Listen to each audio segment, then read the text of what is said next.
Welcome back, everyone. Today I'm coming at you with another game.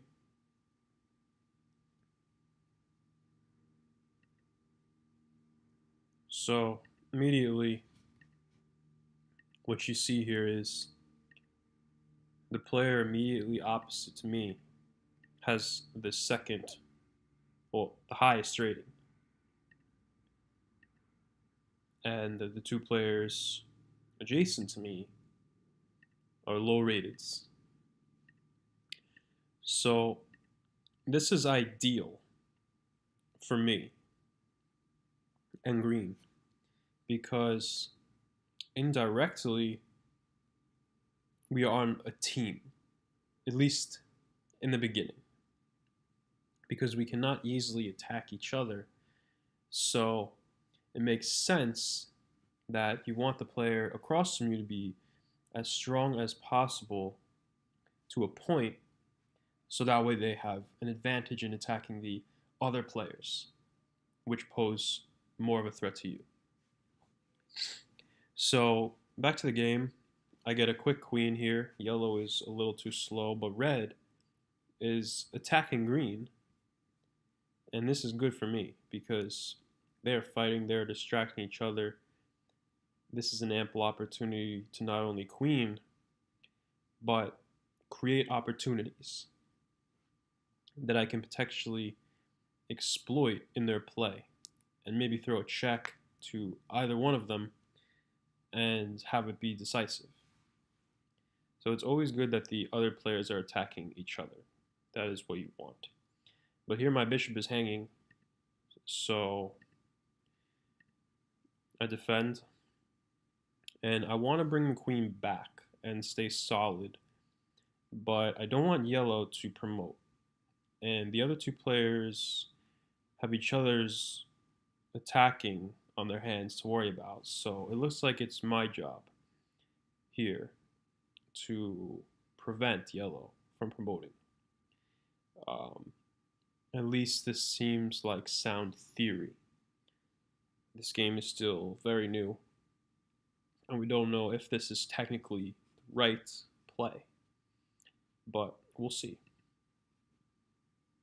Yellow fianchettoing and green defending. This is always good when the other players defend and play moves like that.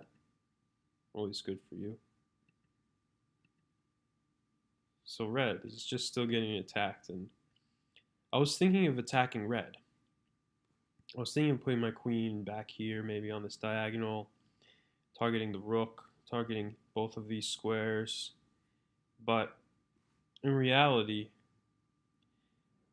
red is doing just fine, digging his own grave. And green is putting the investment in to furthering that fruition. So that's perfectly fine. I did not need to get involved in the fight. I did not need to waste precious time that could be spent developing my pieces, and even just keeping yellow at bay. Because if I were to move this queen and attack red, then yellow promotes, and now the situation is unclear. Say after red defends, my queen is under attack. So do I take that queen?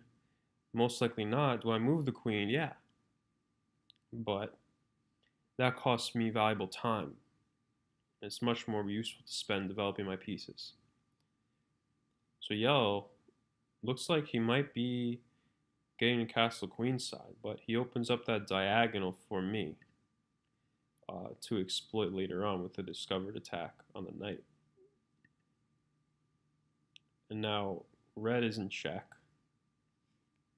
This is completely a disaster for him, losing the queen.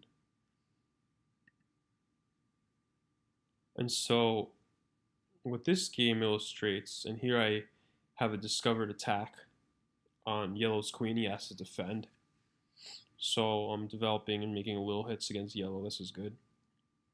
But I don't want to castle my king just yet, because yellow, being on my immediate left and having castled queenside, can use his kingside to attack me. And is never good when a player on your left, is attacking you. So I want to be wary of that, and sort of wait it out to see what happens with red first. And my king cannot really be so easily checked as well. I mean, green could check me technically over here, but why would he do that? Red has no way to really exploit that, and he would just be losing a bishop. So any type of team, temporary team that they would be able to form against me wouldn't be so wise for them, as it would also allow yellow to promote. And when a player here, such as myself, is blocking from getting another queen, why would the other players have something against that, I should say? They are essentially liking that fact that my queen is not being used to attack them, but keep yellow in check. So this is good for me, staying out of the fight.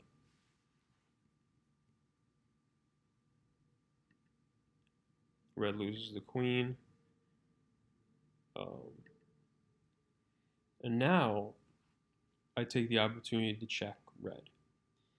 In hindsight, this probably wasn't necessary. I probably could have just played bishop here, maybe. But I'm allowing green, who is already attacking red, to attack him even further. And his king is in a position to be attacked. So, just a natural developing move that, maybe it's better to have the bishop here than over here. And red's king just so happens to be on this diagonal. So, why not develop a piece while facilitate green in finishing the job? I certainly don't mind that.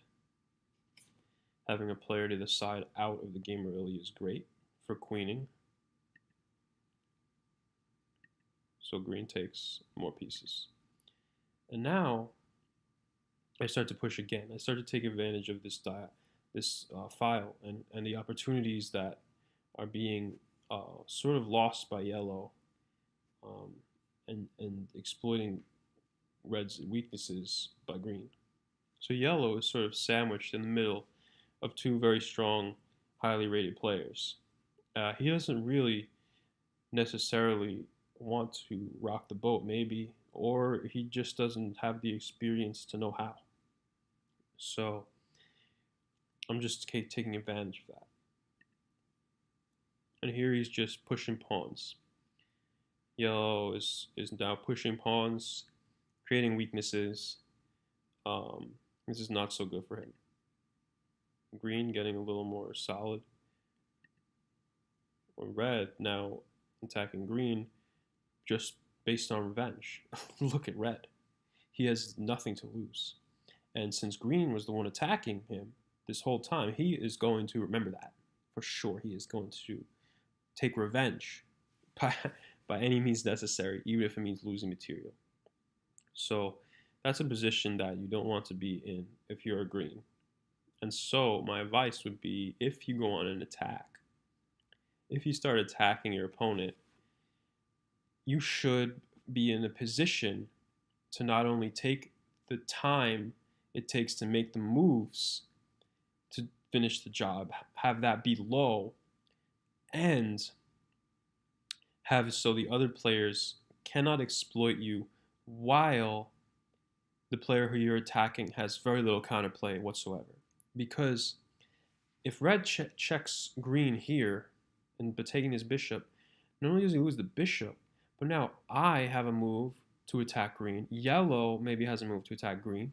And green now is all of a sudden becoming in a similar situation as red.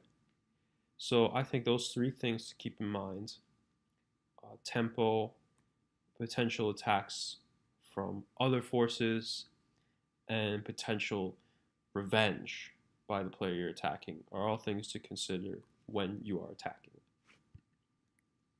So I'm just pushing the pawn now. It's pretty well defended by the knight and the bishop, and it will soon become defended again by this queen. I could always move the rook, and it's not really attacked at all easily by anyone. So this is good for me. Yellow is pushing again, revealing this diagonal. making a little attack at me, so I do need to defend that either by pushing or castling. And I don't want to castle just yet again because my king cannot be easily attacked. This diagonal is now closed. Red is absolutely desecrated, and yellow can't get fast there fast enough. So his only option is to attack my king, and since yellow is the only coherent player at this time, he is most likely to do so. Also being on my left, if he knows anything about the theory, would be very wise for him. So I still would rather blunt this than defend by castle.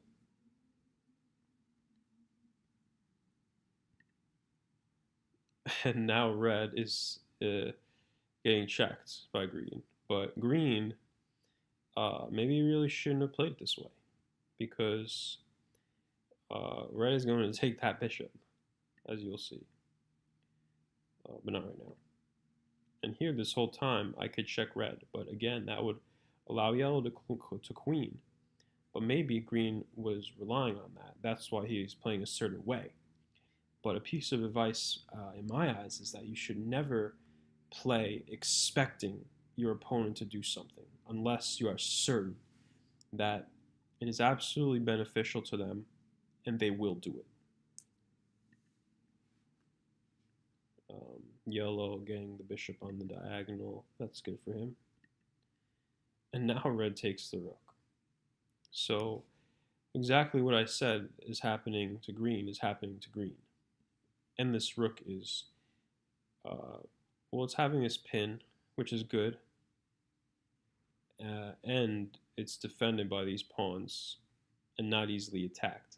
So it's out of play, but it's interestingly placed. Me going ahead with my plan. Yellow is getting ready to push the pawns. I'm not sure why red played there.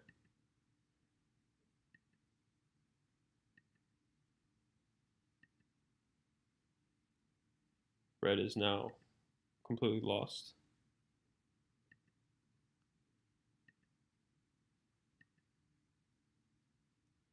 And now I can take this pawn because he played with the knight.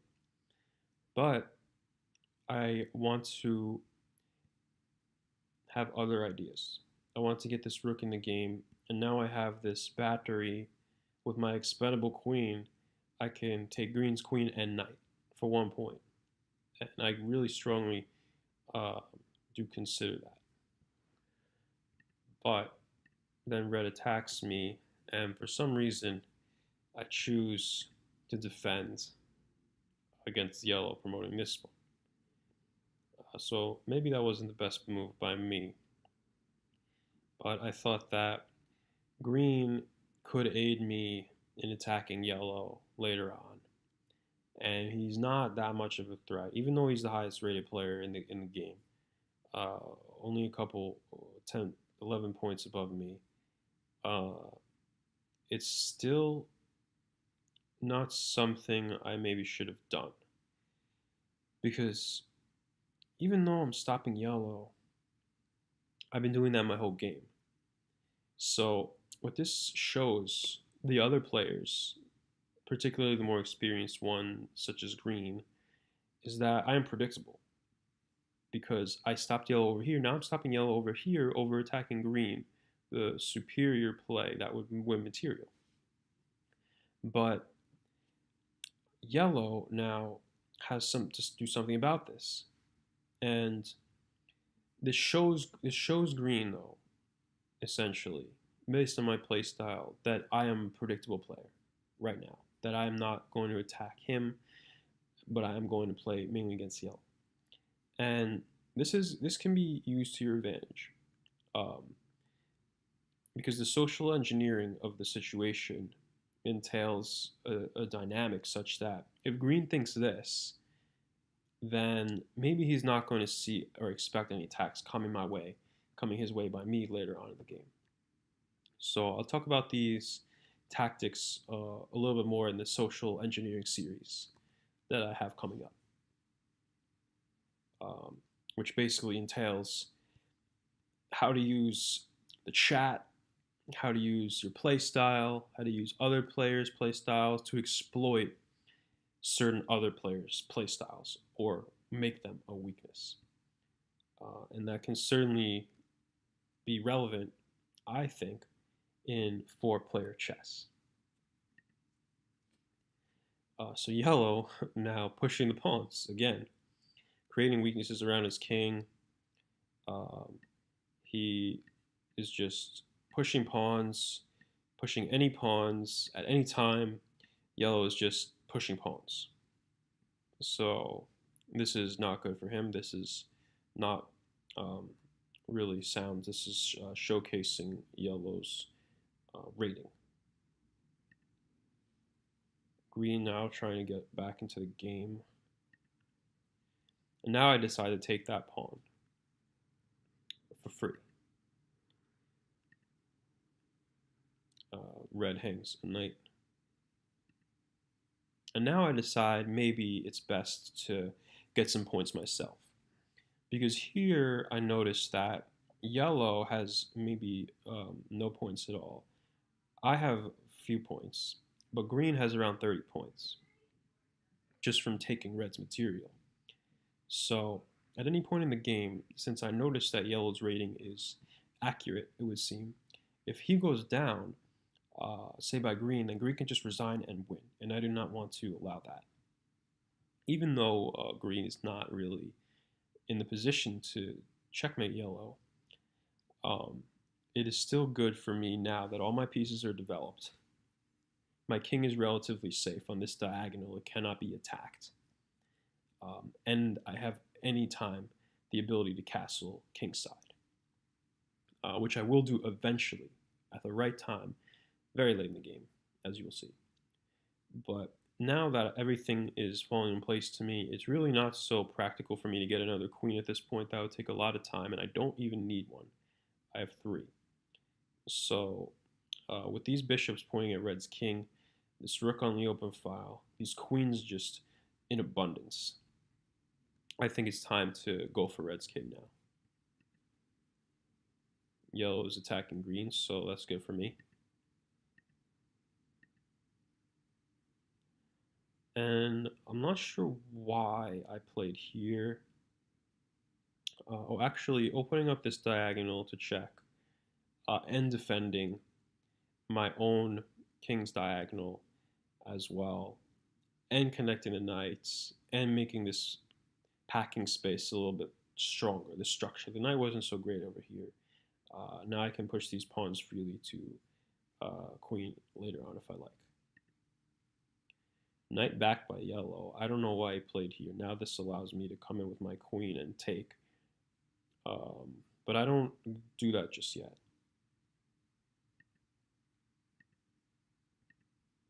I'm still looking to go for red. So that I do. And again, yellow. Just pushing the pawns. Not really has any type of plan, just pushes pawns. For no reason, for no coordination, and this is creating massive weaknesses around his king, opening up now these diagonals, these dark square diagonals. He's starting to have weaknesses on because all the pawns are on light squares, whatever left of them he has. So red now goes down by me. And now I feel good enough to start making some plays.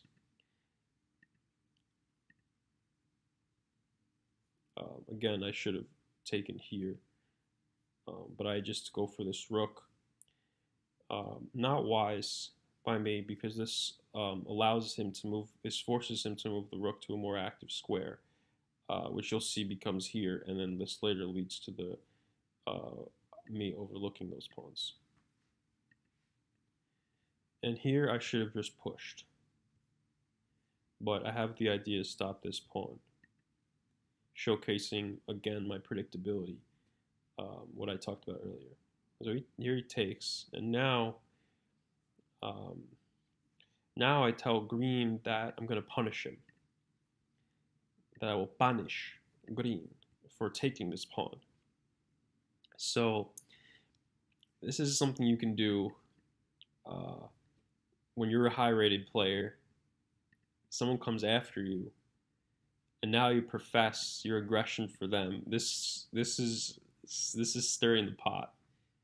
So now yellow might think he's safe against me because I've been defending against him the whole game.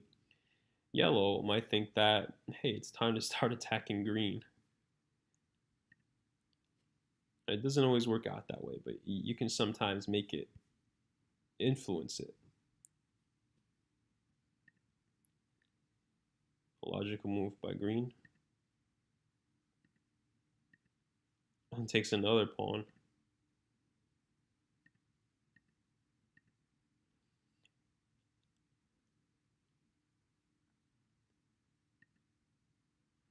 So now I come here thinking about ideas along this file.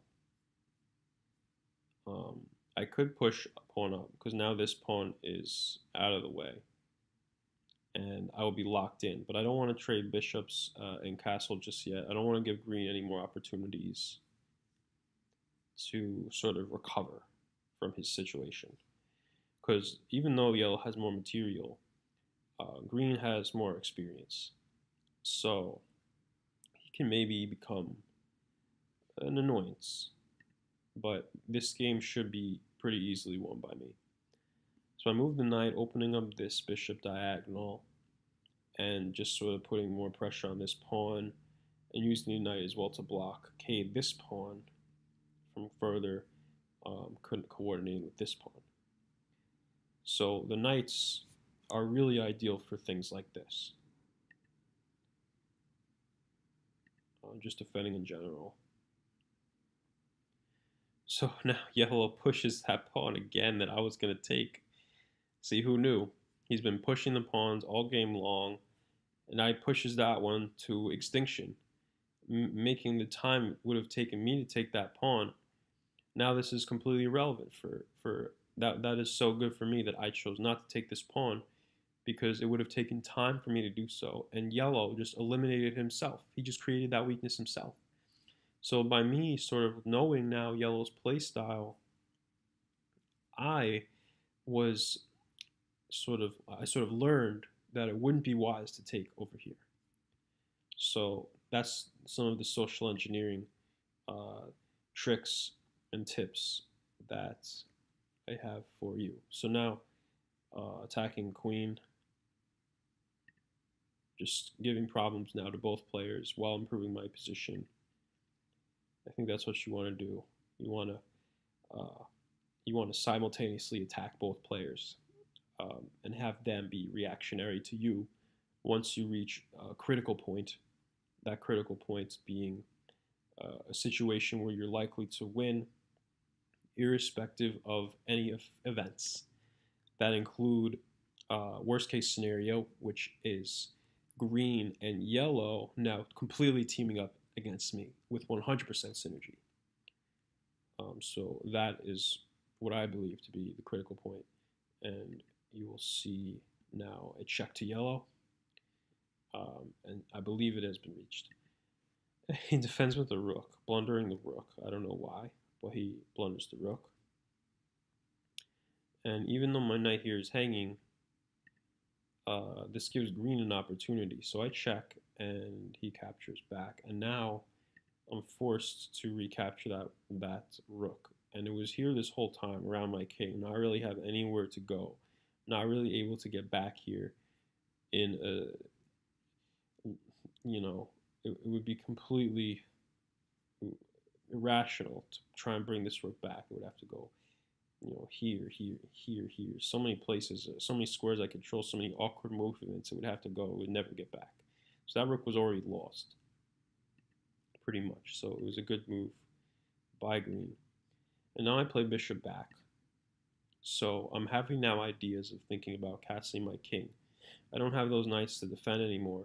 So I would like to have my king be out of the center, maybe a little bit safer. Now that this is locked, this bishop's no longer here, I can push, castle, control this diagonal. Now that there's no way for me to really have this bishop opposed anymore, his rook can't really come down and back. It would take a lot of moves for yellow to annoy me. So I do this plan, and now green is pushing the pawns as well, creating dark square weaknesses. Whereas me, I am completely solid. Attacking green. It's queen. He has to move it. And now I get my queen in the game. My real queen finally getting on this diagonal, bearing down with pressure, as well as maintaining this against yellow. I could play rook here and have a battery, a triple battery, and have a great, diagonal against green. Potential for me here. I'm just harassing yellow though. This knight's in a pin, so it makes sense for him to try and eliminate this bishop and weaken my structure around my king. So I don't allow that. And now he really does want to trade, so I pin here. Probably best just to play here, but he also defends here. And now this gives green an opportunity where if he ever pushes, I have this to take.